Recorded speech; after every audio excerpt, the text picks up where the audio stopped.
So now Tata technologies limited, अब देखिए 1171 का प्राइस चल रहा है और इस स्टॉक ने अंडर परफॉर्म किया है आफ्टर लिस्टिंग, जो कि हमें पता है।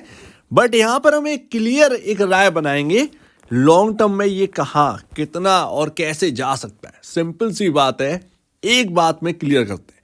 दूसरी बात, यहां पर कुछ यहां पर बिग होने वाला है इस स्टॉक के अंदर, जो कि चार्ट पैटर्न बता रहा है कि यहां पर कुछ बिग होने वाला है। या तो बड़ी अपसाइड मिलेगी या फिर एक बड़ी डाउनसाइड के लिए तैयार हो जाएगी। तो अभी टाइम हो चुका है, बट फिर भी बता दे रहा हूं कि यहां पर म्यूचुअल फंड ने यहां पर टाटा टेक को मिड कैप के अंदर शिफ्ट कर दिया है और यहां पर क्लासिफिकेशन आ चुकी है।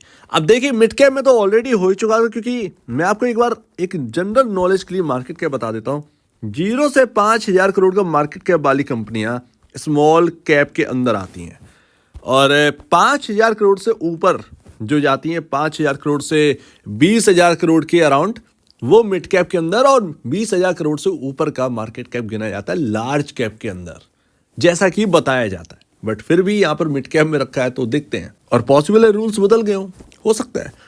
1171 का प्राइस है। और अगर आप देखेंगे आईपीओ से मत गिनना कभी कि आईपीओ में आपने कितना बनाया और कितना रिटर्न दिया। आईपीओ से नहीं, लिस्टिंग के बाद से स्टॉक की बात समझी जाती है। तो लिस्टिंग जब से हुई है तब से इसने कोई रिटर्न दिया नहीं। सबसे पहली बात, पैसा बर्बाद। रिटेल निवेशक अपने आप को फंसा हुआ समझ रहे हैं 1400 के प्राइस पर, जिन्होंने भी बाय कर लिया या 1300 के प्राइस पर किसी ने भी बाय कर लिया, तो एक थोड़ा सा यहां पर उनको झिझक है कि यहां पर रखना चाहिए। सबसे पहली बात आप नोट करिए, अगर आप नए हैं मार्केट के अंदर या पुराने भी हो, अगर आप इस बात को तवज्जो नहीं देते तो आप गलत हैं। सबसे पहले आप किसी स्टॉक को खरीद रहे हैं तो आपको पता होना चाहिए कि आप खरीद क्यों रहे हैं, पर्पस क्या है। क्या आपको उस कंपनी का काम पता है? क्या आपने सुनी सुनाई बातों पर ही बिलीव करके उसको ले लिया है? जब तक आप इस पर काम नहीं करेंगे आप सक्सेसफुल नहीं बनेंगे। मार्केट में अंधा पैसा है, क्योंकि आपके लिए है बट आप उसके लिए तैयार नहीं हो पा रहे हैं, तो ये आपका प्रॉब्लम है। टाटा टेक अगर आप होल्ड कर रहे हैं तो आप क्यों होल्ड कर रहे हैं, आगे का पर्पस क्या है, फ्यूचर प्रोजेक्शन क्या है, ये अगर आपको नहीं पता तो फिर बेकार है भाई।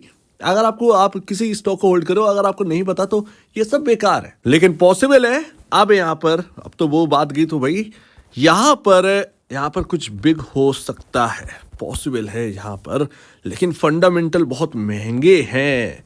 क्या कोई बबल तैयार हो रहा है? सबसे पहले हम इसको समझेंगे। ये बात की बात है, हम छोड़ देंगे आगे के लिए, लेकिन अभी हम देखेंगे कि कोई बबल तो नहीं बन रहा है। तो अभी देखिए लिस्टिंग के बाद आपको मिल क्या रहा है। देखिए लिस्टिंग के अंदर जिसने भी पैसा बना लिया बन गया भाई। तब मार्केट कैप सस्ता था, अभी अगर आप देखें तो ये कोई सस्ता मार्केट कैप नहीं है। सिंपल सी बात है। अभी टाटा टेक्नोलॉजीज आपको 2 लाख या 3 लाख करोड़ की मार्केट कैप पर जाती हुई नहीं देखेगी। इसके अंदर कितनी पॉसिबिलिटी है? 0%। क्या ऐसा अचानक से सिनेरियो में हो जाएगा जो आपको 3 लाख करोड़ का, यानी कि मार्केट कैप आपको जाते हुए देखा 4, 5, 6 गुना हो जाएगी ये कंपनी? कुछ ऐसा आपको दिख रहा है नजदीकी टाइम में, 2 साल या 3 साल में? नहीं दिख रहा होगा। सो दैट इस बात को हमें समझना होगा। सबसे पहली बात, अगर पैसा बनाना है तो पैसा बनता उधर है जहां पर कंपनी ग्रो कर रही होती है धीरे धीरे। वैल्यूएशंस जो है वो सस्ते होते हैं, आपके फेवर में होते हैं। ये आपको बात यहां पर नोट करनी चाहिए। लेकिन अगर आपको इससे परहेज नहीं है इस चीज से, तो कोई दिक्कत की बात नहीं है, इसमें कोई बुरी बात नहीं है। 47,000 कोई छोटा भी नहीं है, बहुत बड़ा भी नहीं है। ऐसा नहीं है कि यहां से डबल नहीं हो सकता, पॉसिबल है डबल हो जाए, लेकिन वो सिर्फ अर्निंग की बेसिस पर होगा।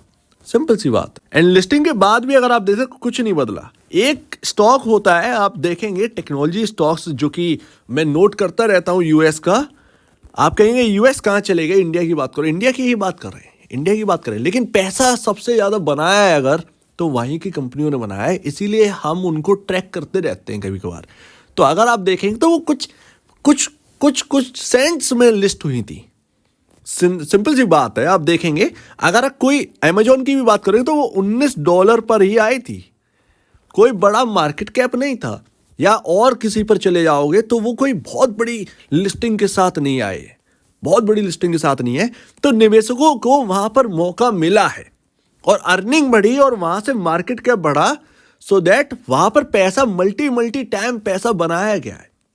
सिंपल सी बात है। तो वो यहाँ के निवेशक को नहीं मिल पा रहा है फिलहाल, तो किसी कंपनी के अंदर तो दिख ही नहीं रहा है। ठीक है, फिलहाल अगर आप देखें तो 76.16 का मार्केट पी रेशियो है और 30.64 का यहाँ पर इंडस्ट्री पी है।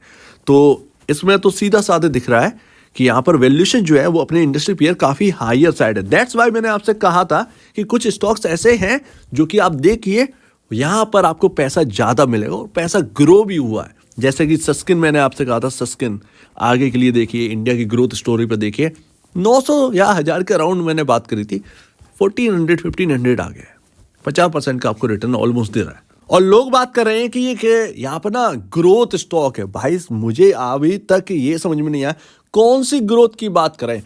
8% क्वार्टरली ग्रोथ यहाँ पर कई सारी कंपनियां आईटी के अंदर निकाल के दे रही हैं, रियलिटी फैक्ट है ये। और आप बात करें ग्रोथ की तो ये ग्रोथ ही तो ला रहे हैं हर क्वार्टरली नंबर्स। अब आप बात करेंगे वहां पर टाटा टीसीएस या विप्रो या इन्फोसिस की, भाई उनके नंबर्स भी देखिए, सेल्स नंबर देखिए, उनके लिए 2-4-5% ही इतना बड़ा होता है फिगर कि आप बहुत सारी कंपनियां उसके अंदर आ जाएंगी, समा जाएंगी पैसा। तो यहां पर अगर आप देखेंगे कंपाउंडेड सेल्स ग्रोथ 3 साल का 16% है, 16%, बाकी का डेटा है नहीं। कंपाउंडेड प्रॉफिट ग्रोथ 34% का है। लेकिन मैं आपको बताऊंगा कि टाटा टेक और ये केपीआई टेक इतना यहाँ पर निवेशक जो है ना उतरा हुआ क्यों है इन कंपनी के लिए, एक बहुत बड़ा रीजन है। और अगर वो रीजन फेल हुआ ना तो यहाँ पर ये बबल जो है वो बबल जैसा ही दिखाई देगा। अभी तो खैर आप कह सकते हैं कि एक बबल है, ये ईवी के नाम पर बबल है, लेकिन अभी अगर आप देखेंगे तो आरओई देखो और आरओईसी देखो तो यहाँ पर रिटर्न ऑन इक्विटी जो है ना वो टाटा टेक का 23.69% का है और वहीं केपीआईटी टेक का 26.55% का। वहीं अगर आप देखोगे एम्फेसिस का तो 22.49% का है, 22.49% का एम्फेसिस का। एंड आरओसी यहां पर देखेंगे तो 30.90% का टाटा टेक्नोलॉजीज का यहां पर आरओसी निकल रहा है और केपीआईटी टेक का 35.12% का आरओसी देखने को मिलता है। वहीं अगर आप एम्फेसिस का देख लीजिए तो 29.10% का आरओसीई देखने को मिलता है। तो अंतर बहुत बड़ा नहीं है, ऐसा नहीं है कि एम्फेसिस जो है वो 12 पर वर्क कर रही है, सिंपल सी बात है 12 के आरओसी पर वर्क कर रही है, ऐसा कुछ भी हमें देखने को तो नहीं मिल रहा। और वहीं अगर आप प्राइस टू बुक वैल्यू की बात करोगे तो ये सारे आपकी प्राइस टू बुक वैल्यू है। अपने बुक वैल्यू से स्टॉक टाटा टेक का 46.68 टाइम ऊपर वर्क कर रहा है, 46.68 टाइम ऊपर, समझ रहे हैं। केपीआईटी टेक का 22.20 टाइम ऊपर वर्क कर रहा है। वहीं अगर आप देखोगे एम्फेसिस का 6.30 टाइम ऊपर वर्क कर रहा है। सो दैट ये आपके सामने ये देखने को मिलेगा। एंड पी रेशियोज 31.03 का एम्फेसिस लिमिटेड का यहां पर अपने को पी रेशियो देखने को मिलता है। ये गलत है, 76 का पी रेशियो टाटा टेक का हमें देखने को मिला है और 84.83 का पी रेशियो केपीआईटी टेक्नोलॉजीज का हमें देखने को मिल रहा है। सो दैट ये सब रहे। अब बताइए कितना अंतर है। लेकिन यहां पर एक ना थोड़ा सा मैं आपको बताऊं ग्रोथ स्टॉक इससे बोला क्यों जा रहा है। अभी हाल फिलहाल में आपको कुछ नहीं देखने को मिलेगा। ग्रोथ स्टॉक वो है जो 15%, 17% का यहाँ पर जो है क्वार्टर दर क्वार्टर आपको देखने को मिले या ईयर ऑन ईयर बेसिस पर आपको उतना ज़्यादा यहाँ पर जो है ना परसेंटेज वाइज आपको देखने को मिलेगा उछाल नेट सेल्स या प्रॉफिट में, जो कि बाकी कंपनियां नहीं कर पा रही होंगी। सिंपल सी बात है, वो हमें अपने देखने को मिलता है। तो टाटा टेक को पॉसिबिलिटी है और केपीआईटी टेक के अंदर पॉसिबिलिटी है कि कुछ ऐसा ही करके दिखाएंगे। सिंपल सी बात है, अभी आपको वो देखने को नहीं मिल रहा लेकिन आगे देखने को मिल सकता है। लेकिन जो आगे देखने को मिल सकता है जब इसके अंदर प्रॉब्लम आती है, इस बात में प्रॉब्लम आती है, तब स्टॉक बबल जैसे दिखते हैं। और वो जब बबल जो है वर्स्ट होता है तो फिर वो स्टॉक्स धाराशायी होते हैं। सो दैट बस यही है। इसके साथ साथ ईवी, प्योर ईवी के लिए काम करती है यहाँ पर जो है केपीआईटी टेक, सिर्फ और सिर्फ ईवी के लिए ही काम करते हैं बस। लेकिन टाटा टेक के अंदर बहुत वाइड रेंज में आ जाता है, वाइड रेंज में वर्क आ जाता है। वो ईवी के लिए भी काम कर रहे हैं, टेक्नोलॉजीज का काम करते हैं, बाकी और भी सारी चीज़ें हैं जो कि ये करते हैं। सो दैट उसमें आ जाता है। तो यहाँ पर पॉसिबिलिटी है कि ईवी के अंदर ना पैसे ज़्यादा खर्चे जाएंगे, टेक्नोलॉजी क्योंकि नई है, इलेक्ट्रॉनिक व्हीकल यहाँ पर जो है तो मार्केट ये नया है। तो यहाँ पर कंपनियां जो है ऑटोमोबाइल कंपनियां वो ज़्यादा खर्चा करेंगी ऐसी कंपनियों पर। तो इसी वजह से ये हायर साइड ये चल रहे हैं। बस यही रीज़न एक समझ में आ रहा है, अदरवाइज रीज़न समझ में नहीं आ रहा है। तो अगर आपको ये समझ में आता है और इस बेसिस पर अगर आप निवेश कर रहे हैं तब तो ठीक है, ये आपका पर्पस अच्छा लगता है। तो आप समझ में आ गया होगा कि इन कंपनियों पर फोकस क्यों करा जा रहा है। प्रॉब्लम स्टॉक्स के अंदर तब आती है जब यहाँ पर बिल्कुल जो सोच रहे होते हैं बिल्कुल उससे उल्टा चलता है, तब यहाँ पर प्रॉब्लम आती है किसी भी स्टॉक के अंदर। तो ये है अभी आपके सामने ये स्टोरी। अगर आप इस हिसाब से कर रहे हैं तो ठीक है, लेकिन क्या होगा जब ये पर्पस फेल हो जाए तो उसमें आपके रिटर्न जो है ना वो एकदम जो है डाउन जाता हुआ दिखता है। सो दैट ये पूरा मार्केट का तो यही हिसाब है, सिंपल सी बात है। एंड लास्ट, अब अपने हिसाब से आप देख लीजिएगा, यहां पर आप देखिए चार्ट पर क्या है, एक अच्छा खासा यहाँ पर पैटर्न सा बन रहा है और कहीं ना कहीं अब लग रहा है कि अगर ये जिस हिसाब से एक जो रेंज है यहाँ पर 1170 और निचला जो एक लो है 52 वीक लो आप कह सकते हैं 1150, अगर ये लेवल यहां पर होल्ड करता है, ये सपोर्टिंग जोन है, ये आपके देखिए 1170 के ऊपर ही है टाटा टेक।